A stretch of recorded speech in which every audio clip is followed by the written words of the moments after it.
Search AutoTrader. Welcome back to the AutoTrader studio, and to my left hand side you'll see a familiar face. Now it's the same but different. You see the DB12 that we reviewed previously, and if you haven't watched that video we'll leave a link in the description below. That was a pre-production car that came from the UK press office. Now the model to my left hand side is an official production unit for sale on Gauteng plates at Aston Martin Johannesburg. Now what I thought we'd do in this quick review today is have a look at an official production version, see how it differs from that pre-production car, because there are some key differences and indeed the quality has improved. So let's get into it.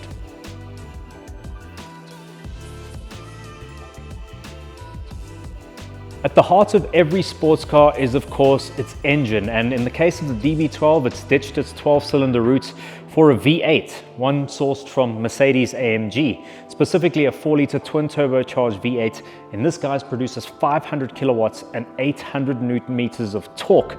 The engine code is the M177. Now for the nerds among you, like me, you may think that's a strange choice considering that the AMG catalogue has got the M178, which is a dry sump version of this motor. But considering the fact that Aston see this as more of a sporty GT car versus an outright track car, you see where the wet sump lubrication version comes in. There are larger Borg Warner turbochargers fitted to this car, and performance is incredible. 0 to 100 in around 3.5 seconds, a top speed of 335 k's an hour. And compared to the pre-production car I drove, well, let's just say having driven this one, they've turned the wick up just a little bit.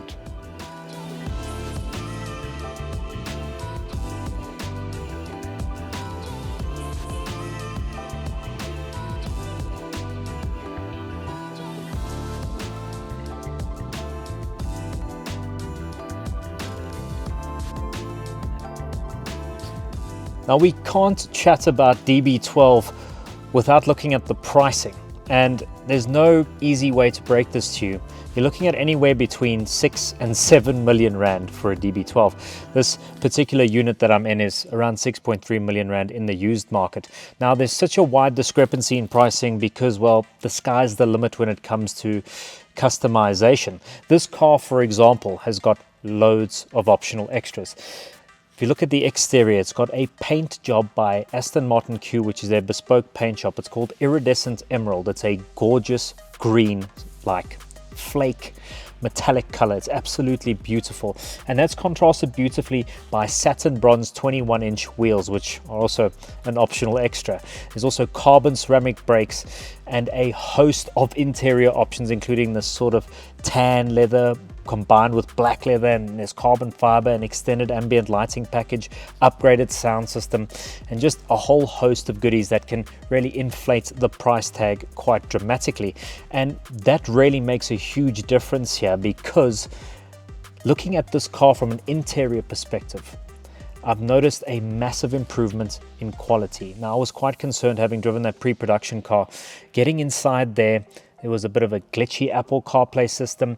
The fit and finish and some of the buttons and materials were a bit iffy, and I thought, 6 to 7 million rand for something like that might be a bit excessive. But I'm very glad we've got a production car in studio here, and I've had the ability to fiddle around with it and check out the improvements that they've made to the actual production models, and it is a vastly superior car to be in.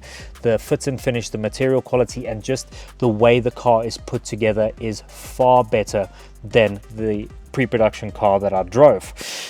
So I suppose that leads me to, well, what do I think of the DB12, having driven pre-production, production car, and I've got a more holistic view of it? Well, the DB12 is an exceptional GT car. It's got some proper performance credentials too, and honestly, it's one of the most beautiful cars you're ever going to encounter on the road. Unfortunately, that comes at a very, very high price tag, and only a very small amount of us will ever be able to afford one.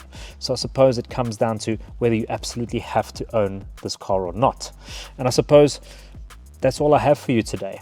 until next time, thank you guys so much for watching. If you haven't done so already, please subscribe to the AutoTrader YouTube channel. Hit the like button if you've enjoyed this content. Leave us a comment below letting us know what you'd like us to test next. Until next time, cheers. Search AutoTrader.